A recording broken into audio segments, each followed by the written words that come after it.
بسم الله الرحمن الرحيم. برزان لبشي يكمي بيشكيكا باسمان لعلمي معاني كرد استاج دين سرباسي زانستي البيان كباب زانين باس لتشيكا. والبيان علم يبحث في التعبير عن المعنى الواحد بأساليب عدة وصور مختلفة. زانستي بيان بريتيا لو زانستيكا باس لو أكاد شون تعبير بدين ليك معنى بچن شويكي جهواز وبچن أسلوبك كجهواز بن ليكتري. وهذه أمثلة مختلفة تؤدي جميعها معنى واحدا وهو وصف شخص بالكرم. لراوي أو من بورون كاتو شون يك معنى أتوانين بچن شويك تعبيري لبدين نموني يك من بوه هنا توا لسر أم بابتا كبريتيا لوصف كردني كسيك بويك كسيكي سخية كريم يعني سخي تبعتها سروشتي وايا كسيكي دس كراوية. أما يك معنايا بلام بچنجور تعبيري لأكري إما لرا چنمونية غيرين وبو تعبيري جاواز لا همان معنى كوصف كردني كسيك بوي كسيكي دس كراوية. قال أبو نواس في المديح. أبو نواس لبابتي مدحة عليه فما جازه جود ولا حل دونه ولكن يسير الجود حيث يسير. عليه سخاوات دسكراوي لم ممدوحي من تجاوزناك وناتي ولا كسيتر لو تينا بري وناتي ولا كسيتر أي شون ولكن يسير الجود حيث يسير.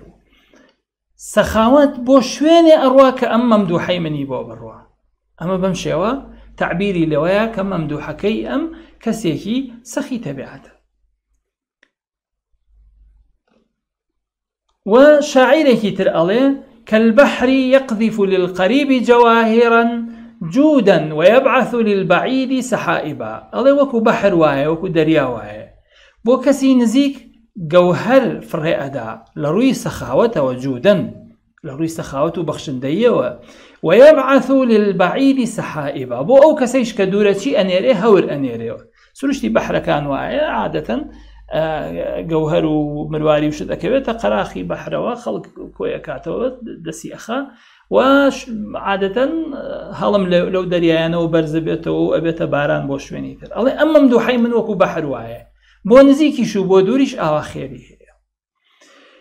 شاعرك تر الله أرى كل ذي جود إليك مصيره كأنك بحر والملوك جداول. الله من وها أبينم هرشي كسي سخية همو يسرچاوكي لتوه أقررت وسرتو الله تو بحري وباشاكاني تر وكو جوغلوان بمشي وأميش مدحي ممدوحكي خوياكا. يكيتر للشاعر كان الله بممدوحكي خوي أويش الله على برز بوتوا أو كسا فما يستقر المال في يده بارا المال لدستيانا واسته وكيف تمسك ماء قنة الجبل لوتكي شاخ شون أو أقريت خوي عادة لوتكي شاخ برزة كباران أباري ليو يتوخ برو خوار ليو ناوسي. وهكذا وصف الشعراء ممدوحيهم بالكرم. أبينين بمشي والشاعر كان هل يكيان وصف ممدوحكي خوي كردو بويك كسيكي سخية ولكن كل منهم اتبع أسلوبا يختلف عن أسلوب الآخر. هل يكيان بلام بأسلوب مدحي ممدوحكي خوي كردو جواز لأسلوب أبيتر كوابو إما لعلم بيانا باسي أومان بو أكري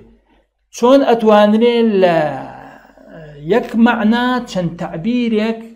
بكار بينين بو تعبير دان لأو معناه يك معنات هي بلام مجالي تعبير دان الجورتو شوازكاني تعبير أخويني فيري شوازكاني تعبير أبي أو كاتا إتر أكبت سرخود بو خود بتواني بو هر معنايك باش تعبير لو تعبيرانا بشواز لو شوازانا دربريني خود بكي يا بنوسي.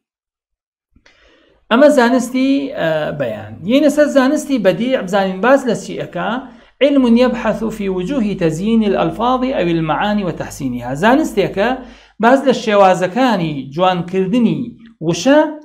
یاوەکو معناەکە و ڕازاندنەوە و جوانکردنیان. یعنی هەندێشتمان هەیە وشە جوانەکە لەفزەکە و هەندێشتمان هەیە معناکانمان بۆ جوانەکە. لە زانستی بەدیعە ئەو ئەخوێنی. فمن تزيين الألفاظ استعمال السجعي لا جوان كردني نمونه بو جوان كردني يا رازانوي لفظ أبو نمونه بكارهناني سجع يعني أويك أخيري وشك إن كانت مقطع كاني برقة كاني قصة كانت ببنجن كوتايا كان وكو شعر قافيه بأبيش كقول أعرابي لرجل سأل لئيما وكو نموني أما كابرايكي أعرابي بو هات داوای یارمەتی کرد لە کەسێک کە ڕەزیلە لەئیم یعنی زۆر ڕەزیلە زیاد لە حەد ڕەزیلە نەخۆی ئینفاقەکە نەپی خۆشە کەسی ئینفاقکانە دڵی بە هەموو شێوەیە یعنی چروکە طبعا هیچی بەنسیب نابێ ئەعرابیەکە وتی بە سوالکەرەکە وتی بەو کەسەی داوای یارمەتیەکەی کردووە وتی نەزەلتە بیوادین غەیری مەمطور تۆ لە دۆڵێکە لادیاوە کە بارانی لێ نابارێ وفناء غير معمور لا كلاويك لا داوك آودان نية ورجل غير ميسور لا يكسيك لا داوك آسان نية تعامل كردن لقليا فأقم بندم أو كاتا خوت زاني لا بولوي إقامة بكلاي أو زلامة بلان بپشيماني ودوائي پشيمان أبيتوا أو ارتحل بعدم يا برو باركو بدسي بتال برو أما قسەکانی جوان کرد ئەیتوانی بڵێ کاکە ئەمە هیچ ناتێ و بڕۆ بەجێ بێڵە بەڵام قسەکانی جوان کرد و ڕازانیەوە بەچی بە سەجع مەمطور معمور مەیسور نەدەم عەدەم ڕێکی قسەکانی بۆی جوانتر بە تەعبیرەکەی. ومن تحسين المعاني طبعا هو لفظكي جوان كر أم جارد جوان كرني معنى قوله تعالى وكم آيات يعلم ما يسرون وما يعلنون خواهي قولا أزاني أويك أي شعبنا وأويك دري أخن باشا أما الجوان يكي لك آية ويرجع هذا التحسين إلى اشتمال الكلام على الشيء وضده جواني أم تعبير لوايك قسكا شتيكي تيايا بيتشوانكي شي تيايا يعلنوني تيايا أشكراي أكن يسروني تيايا أي شعرنوا يعني لنا يقرستها دوشتي بيتشواني يكتري جيكر دوا أما لزانستي معانية عفو لزانستي بديعة لقسمه بشي جوان كردني معناها أخوان رياما. ومما يجب الانتباه إليه أن معرفة أصول البلاغة وقواعدها لا تؤدي وحدها إلى امتلاك ناصية البيان والتفنن في التعبير. بيشتر وتي نحو صرف كافينية أبي بلاغيش بزاني يساشتي تر ألي لو قولتر ألي أبي أقادار بي أقر همو ياساكاني زانستي بلاغ بزاني نابێتە هۆی ئەوەی کە تۆ بتوانی ڕەشوەی زانستی ڕەوان بێژی بگریتە دەست و بتوانی هونەر بە خەرج بەی لە دەربڕیندا. وإنما يحتاج المرء ليصبح كاتبا بليغا أو خطيبا مؤثرا أو شاعرا مبدعا إلى الإكثار من آثار البلغاء من الكتاب والشعراء في مختلف العصور. بلكو إنسان بۆ ئەوەی بێتە نووسەرێکی زمان پاراو یا خەتیبێک کە کاریگەر بێ یا بێتە شاعیرێک کە داهێنان بکە پێویستی بەوە هەیە ئاسار و پاشماوەی کەسانی ڕەوان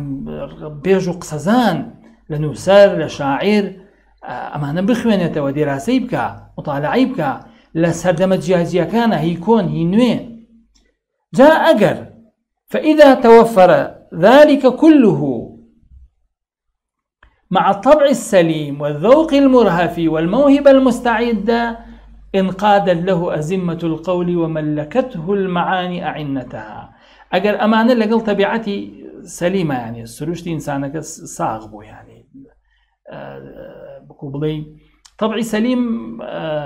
يعني بذوق نبو بسليقة نبو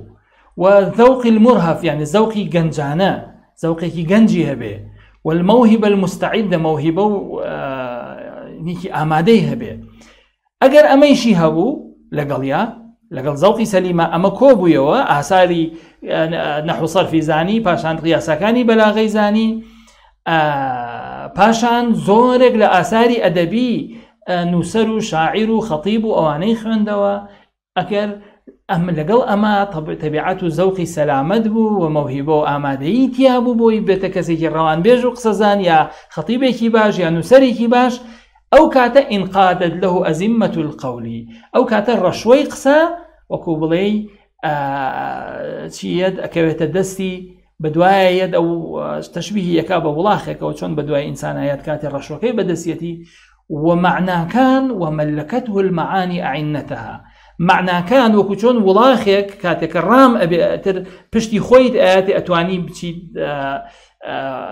بچیتە سەر پشتی بە هەمان شێوە معناکان ئەشوبهێنێ بە وڵاخێکەوە بە ئەسپێکەوە ئەگەر تۆ ئەڵێ ئەمانت هەموو تیا بوو ئەو کاتە پشتی خۆی معناکان پشتی خۆیان ئەیەن بە تۆ ئەتوانی سواری معناکان ببی بە غار بکەی بتوانی تیژڕەوی بکەی لە قسەکردنە لە نووسینە لە خەتابەتە و ئەو کاتە ئەبیتە کەسێکی ڕەوانبێژ و خاوەن زەوق و سەلیقەیەک کە خەڵکی حەزی لە گوێگرتن بێ لە قسەکانت بەم شێوە پێشەکی بابەتەکەمان تەواو بوو وەسەلە الله